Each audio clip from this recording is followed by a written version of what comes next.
কবুতরটাকে ধরে নিয়ে আসছে। এখন কি করবো বলো তো, এটাকে ছাড়তেও পারছি না, এটা আঘাত করেছে এটাকে, দেখো কিছু লাগিয়ে দিতে লাগে, দেখো রক্ত বের করে ফেলছে।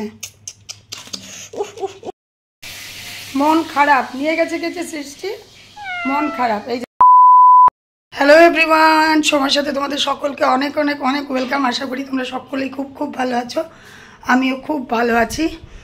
আর দেখো তোমাদেরকে আজকে দেখালামই সকালবেলা উঠেই যেটা হয়েছে। অ্যাকচুয়ালি সকালবেলা না, এখন বাজছে 12:05 বাজে। আমি গেছিলাম একটু মলে। গতকাল আমি আমার রাঘবের জন্য ড্রেস কিনতে গেছিলাম, ওখানে একটা উল্টোপাল্টা হয়েছে। ঘরে আসার পরে মানে বিলের কাগজটা চেক করছিলাম, তখন দেখছি যে এখানে একটা উল্টোপাল্টা হয়েছে। তারপরে আমরা আবার আজকে সকালবেলা মলে গেলাম, গিয়ে দেখলাম না, আমাদেরই বুঝতে ভুল হয়েছে। একটা জিনিসের দামটা মানে আমরা ভেবেছিলাম কম, ওটা বেশি। যাই হোক, তো ওটা লিস্টটা লেখা ছিল, তোমরা বলতে পারো, কিন্তু ওটা আমি অল্টার করতে দিয়ে আসছি, তো এই জন্য ওটা রেটটা জানি না। তো ওই সমস্যাটা সমাধান করে ঘরে ফিরেছি। ওই মুহূর্তেই এই বিড়ালটা কি করেছে, এই কবুতরটাকে পারছে না, এটাকে নিয়ে ঢুকেছে, উঠছে কবুতরটা, আর ও পিছিয়ে পিছিয়ে যাচ্ছে। ও যদি বাইরে খেয়ে নিত, দেখো ওর শিকার ও খাবে, ওদের শিকার ওরা খাবে। ভগবান এইভাবেই সৃষ্টি করেছে, কিন্তু আমরা চোখের সামনে কীভাবে এটাকে খেতে দিতে পারি? তাই সৃষ্টি তো কিছুতেই দিবে না, আর ও বাইরে নিয়ে গেলে অন্য বিড়ালগুলো ওকে জ্বালাবে। তাই সৃষ্টি এখন হলুদ টলুদ লাগিয়ে দিয়ে, এই দেখো সৃষ্টি এই যে বাটিতে করে হলুদ টলুদ গুলে ওকে লাগিয়ে দিয়েছে। লাগিয়ে দিয়ে এখন মা মনসার মন্দিরের ভিতরে ঢুকিয়ে দিয়ে এসে পড়বে। মা যদি রক্ষা করে করবে, আর না হলে আর আমাদের চোখের সামনে তো কিছু হবে না। সৃষ্টি এটাকে নিয়ে মা মনসার মন্দিরে ছেড়ে আসবে। হলুদ টলুদ লাগিয়ে দিয়েছে, দেখো গোপুকে দেখ, দেখো অবস্থা কি সুন্দর। আমার মনে হয় মা মনসার মন্দিরে কেউ ছেড়েছিল, নাহলে তো পায়রা তো আমাদের এখানে আসে না। এখন সৃষ্টি এটা ওকে দিবে না, কোথায়? এখন সৃষ্টি এটাকে নিয়ে, এই যে দেখো ইয়ে লেগে আছে আবির। হ্যাঁ হ্যাঁ, এটা মন্দিরেই ছেড়েছে কেউ, যা মা মনসার মন্দিরে ঢুকিয়ে দিয়ে এখন যাওয়ার ওখানেই হবে, মা দেখে রাখবে। উপায় নেই এখন। দেখো এটাকে আমরা তো চোখের সামনে খেতে দিতে পারি না। এটা আমরা ভুল করলাম না ঠিক করলাম বলো? ও নিয়ে আসছে, বাইরে খেলে তো আমরা কিছু করতাম না, ঘরে এনে তো খেতে দিব না। না, আজ আবার বাড়িতে একটা লেবারও নিয়েছি। ওই লেবারেও একটু টুকটাক কাজ টাজ, আগাছাগুলো কাটবে, মানে আগাছাগুলো পরিষ্কার টরিষ্কার করবে। মানে পুজো এসেছে মানে আমাদের ঘরে ভীষণ পরিশ্রম, ভীষণ পরিশ্রম। তোমাদেরকে বোঝাতে পারবো না যে কেন। সিরিয়াসলি আমাদের ঘরে এত পরেশান হয়ে যাই না আমি। একে তো আমার পার্লারে তো ক্লায়েন্ট বেড়ে যায়, প্লাস এই মার কাছেও সেলাই নিয়ে আসে, এই ব্লাউজ টাউজ এইসবের, বোঝানোর মতন না। ভীষণ টায়ার্ড হয়ে যাই গো, আর খাটনি প্রচুর বেড়ে যায় আমাদের। চলো এখন রাখছি। এই যে দেখো মল থেকে এসেছি, এই যে এগুলো আবার নিয়ে এসেছি। এখানে সব রাঘবেরই ড্রেস, রাঘবের ড্রেসটা আমরা কিনতে পারি না, বিকজ রাঘবের মাপটা আমরা বুঝি না। তো দোকানে গেলে ওরা মেপে চুপেই তারপর আমরা কিনি আর কি, পরিয়ে ট্রায়াল রুমে পরে টোরে তারপরে কিনি। মাও বাজারে যাওয়ার সময় পায়নি, মা আজকে ঘরে যা আছে তাই রান্না করছে। কি শাক করছে, ডাল করছে, আর কিছু নিরামিষ সবজি টবজি করছে। রাতে ডিম টিম খেয়ে নিব। তো এখন রাখছি, এখন স্নান করবো, পুজো দিব। 12:05 বাজছে, বুঝতে পারছো তো?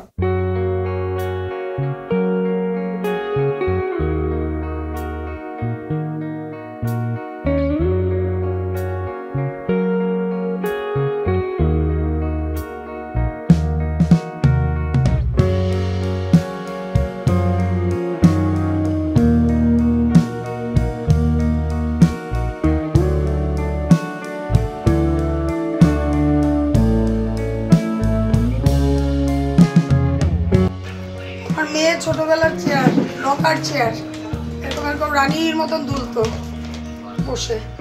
এটা একদম ভেঙে গেছিল, ভেবেছিলাম চিহ্নটা রাখবো, তো দেখো এবার আর রাখা গেল না, পুরো ভেঙে গেছে। লাগছে না ফেলে দিতে, কিন্তু উপায় নেই গো। আর কতদিন বলো, এটাকে আমি কোথায় রাখবো? এটা যদি সুন্দর থাকতো একটা কথা, তো এখন আর ভাঙ্গারের কাছেই চলে যাবে। আর ছোট্ট একটা মেমোরি আমি রেখে দিলাম আমার ভিডিওর মাধ্যমে, আর তোমরা কিন্তু দেখলে। এদিকে দেখো মাও কাজ করছে, আর এদিকে আমিও করছি। আমাদের আর দুর্গাপূজার কাজ শেষ হচ্ছে না।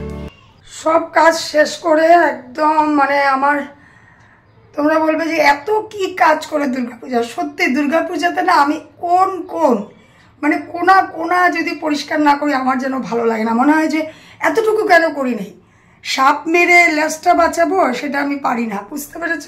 ওই ধরনের আমার অবস্থা হয়েছে, মানে মনে হয় যে এতটুকু কেন করবো না, এতটুকু কেন করবো না। তো দেখো পার্লার টার্লার সব কিছু পরিষ্কার করে নিয়েছি, মানে গতকাল আমি চান্সই পাইনি। আমার গতকালই অ্যাকচুয়ালি পার্লারটা ছাপা করার কথা ছিল, পরিষ্কার করার কথা ছিল, তো পারিনি। আজকে পুরো ক্লিন করেছি, ঘরের যাবতীয় যা ছিল, আর খাটের নিচটাকে পুরো একদম ঢুকে মানে যতটুকু পেরেছি লাঠি দিয়ে একদম খাটের নিচ থেকে পরিষ্কার করে সব।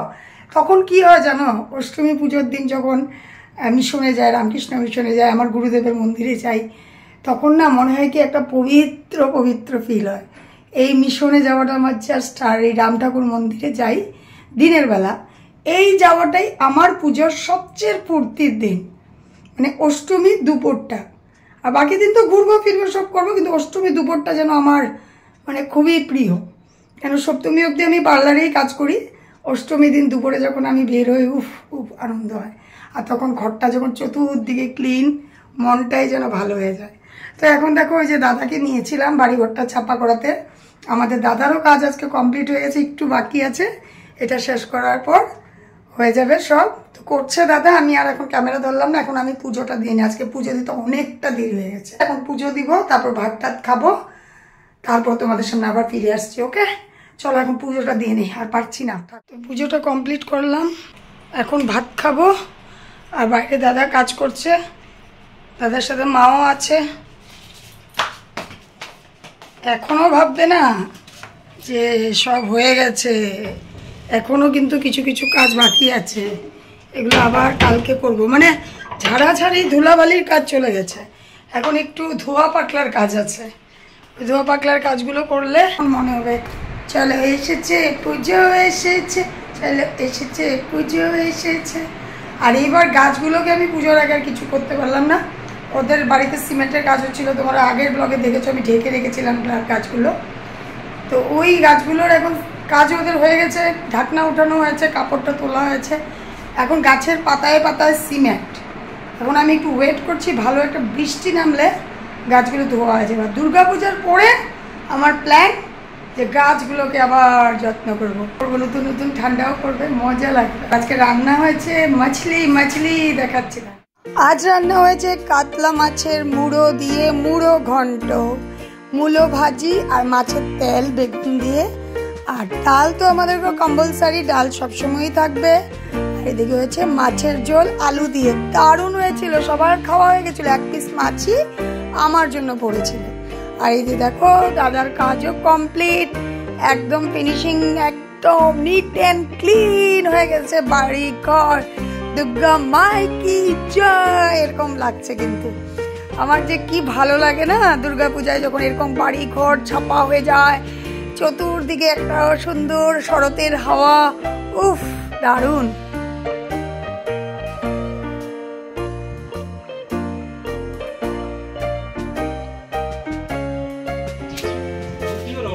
চেহারা দেখতে পাচ্ছ, অবস্থা খুব খারাপ, টায়ার্ড হয়ে গেছি। হেয়ার কাট করতে করতে শুধু হেয়ার কাট আসছে, এখন হেয়ার কাট করছি কন্টিনিউ, হেয়ার কাট করে গেছি আজকে।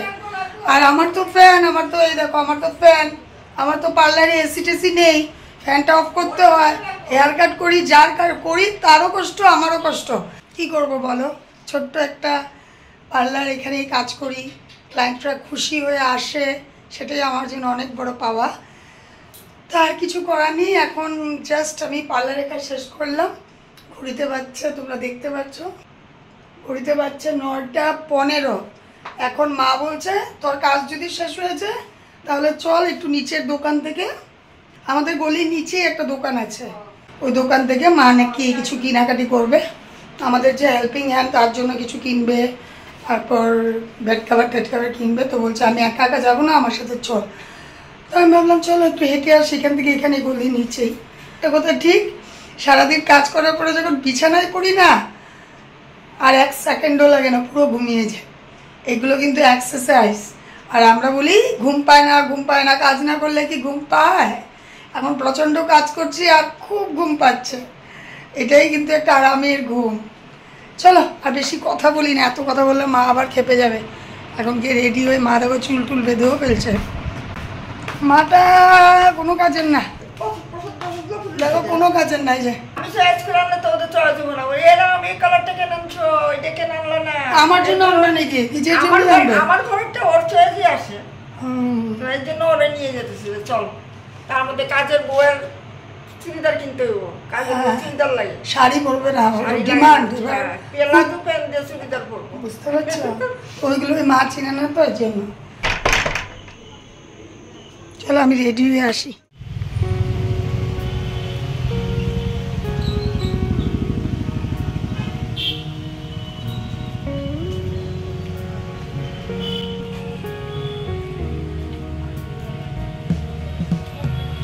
আমরা যেটা ভাবি সবসময় কিন্তু সত্যি হয় না, আমরা কিছু উল্টোপাল্টো ভেবে ফেলি। যেমন আজকে ক্যামেরা করছিলাম, মা বেড কাভার নিচ্ছিল, তখন সাইডে একটি মেয়ে মুখটি লুকিয়ে দিয়েছিল, বারবার বলছিল আমাকে করো না। তো আমি বুঝতে পারছিলাম না, ভেবেছিলাম ভিডিও করার জন্য, পরে বুঝতে পারলাম সে খুব টায়ার্ড ছিল, ক্যামেরাতে আসতে প্রস্তুত ছিল না। তো বের হয়ে গেছি, বুঝতে বেড কাভার আর কুর্তা নিয়েছে একটা সেট। এখন আমরা ঘরে যাচ্ছি, এখান থেকে এখানে এই তো দোকান পিছনে ফেললাম, এই যে পিছনে দোকান, এই যে সামনেই আমাদের গলি। তো ঘরে ফিরে আসলাম, এত টায়ার্ড হয়ে গেছি আর বলার মতো না। চলো তোমাদেরকে দেখাই একবার যে কোন কোন বেড কাভারগুলো এনেছি। পুজোতে আমরাই সাজবো, ঘর সাজবে না। আমার কিন্তু বেড কাভারের একটা ভীষণ নেশা, ভীষণ নেশা। দেখাচ্ছি তোমাদেরকে, এই যে একটা কুর্তি, এই যে কুর্তির সেট পুরো, এই দুইটা এনেছি, এই যে এই দুইটা এনেছি।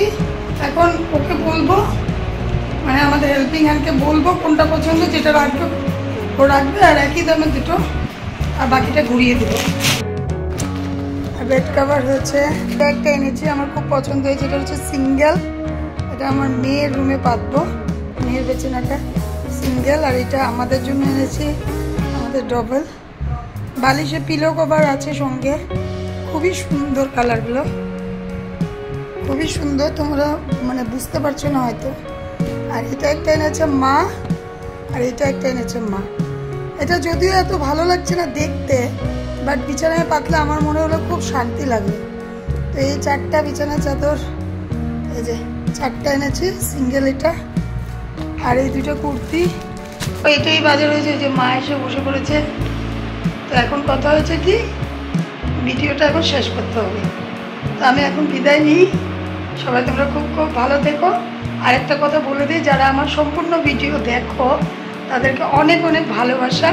আর এটা জানিয়ে দিই, যেহেতু দুর্গাপূজা এসেছে, আমি একটু বিজি আছি, বুঝে নিও।